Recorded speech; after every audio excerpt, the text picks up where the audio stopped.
Hello and welcome back. It's October, which means it's time to start thinking about NaNoWriMo. I've done 2 NaNoWriMo events now, the one in November of 2021 and Camp NaNoWriMo in July of this year. And for that one, I set my word count goal as 50,000 words again, and I more than surpassed it. I'm really excited for this November, and later in the month I'm going to be sharing a little bit about what I'm doing to prepare and what I'm planning on working on this November. But in the meantime, I wanted to share one of my favorite strategies that I used both last November and back in July, and that really helped me to achieve my overall writing goals, even though there were some days during the week when I didn't meet my daily goals. We're going to be talking about what I call 5,000 word Saturdays. Now, just to be clear, I call them that because that's the word count that I usually got to and the day that I chose to do them on, but they don't have to just be Saturdays. And as far as word count results go, obviously typing speed has a lot to do with it. So maybe there'll be 3,000 word days for you, maybe there'll be 7,000 word days for you. Your results may vary, but regardless, this is a way that I have found to get the maximum amount of writing out in a short period of time, only 4 hours, without stressing yourself out or completely giving up a day off. What you're going to need to make this work is basically a day off. If you consistently have the weekends off, then weekend days are great for this, but if not, any day will do, just as long as it's a day when you know that you don't have anything that you have to do. No work, no doctor's appointments, no chores that really have to get done that day, nothing important. I mean, prepare food, walk the dog, whatever, but nothing that's going to take more than about an hour at a time, because it's going to be broken up by hours and half hours, but hours are the important part, really. So the next thing to do is to figure out what time you want to start working that day and what time you want to be done. And here's the tricky part, because those times need to be 11 hours apart. Now, I know I said only 4 hours, but that's 4 hours of work, because we're going to be doing writing sprints, and those are going to be broken up by blocks of free time. Personally, I am not much of a morning person, so I've never started this very early. This is a schedule that I've used. I don't know if you can quite see it. Here, hang on. Starting at about 10:30 in the morning and going all the way until 9:30 at night. But of course, your ideal schedule will be based on your body clock, which times you work best, and how you prefer to spend your day off.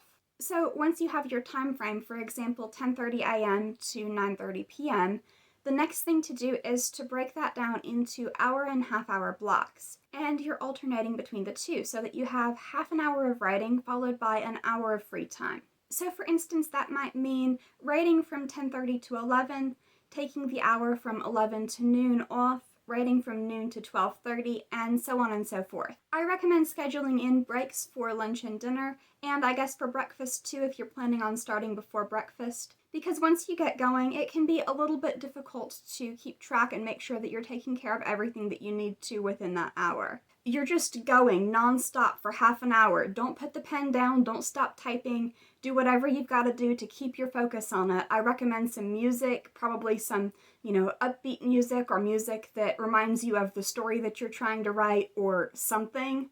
I recommend being in a room by yourself if you can, with the door closed so that, you're not being interrupted and whatnot, but just write constantly.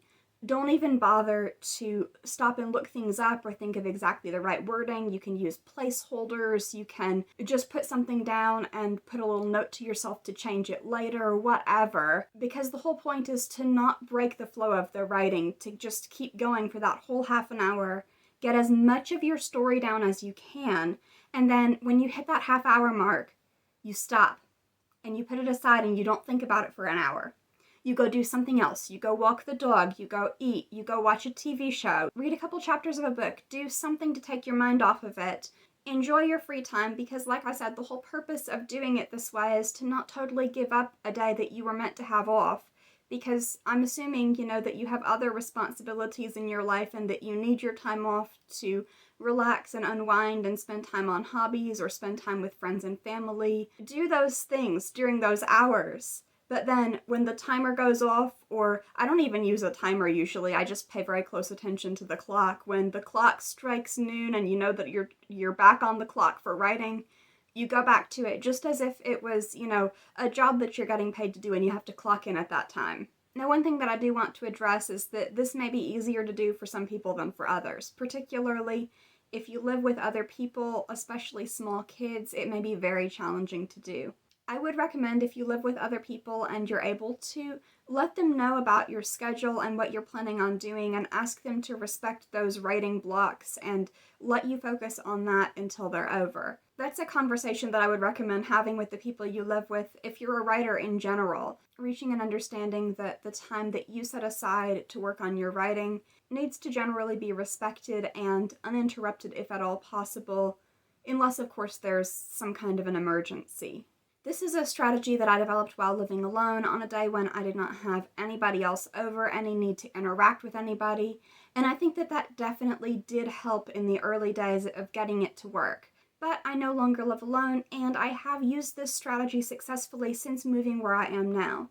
So I think that it can work even if you can't totally isolate yourself, as long as the person or people that you live with are respectful of your need for focus and privacy during those half-hour blocks that you set aside. This is a strategy that I've used both last November and this past July, and that has really helped me to focus on either getting ahead on my word count or catching up on it on days when I have the time to devote to that. I've actually found that about half an hour to 45 minutes is an ideal amount of time for me as far as getting really focused on a creative writing project without getting distracted, because I often find that if I have less than that, I'm not really able to get into it. But if I have more than about an hour, I see the time stretching ahead of me, and it gets me distracted, and it makes me feel complacent in, oh, I've got plenty of time, going a little bit slower and stuff. So I really enjoy like half-hour or 45-minute writing sprints, and this is a way that I have been able to incorporate those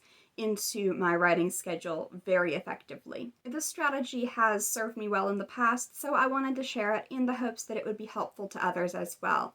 If you've tried this or something like it, feel free to leave a comment down below letting me know how it went. And if you liked this and would like to see more, be sure to subscribe. I post new videos twice a week on Mondays and Thursdays.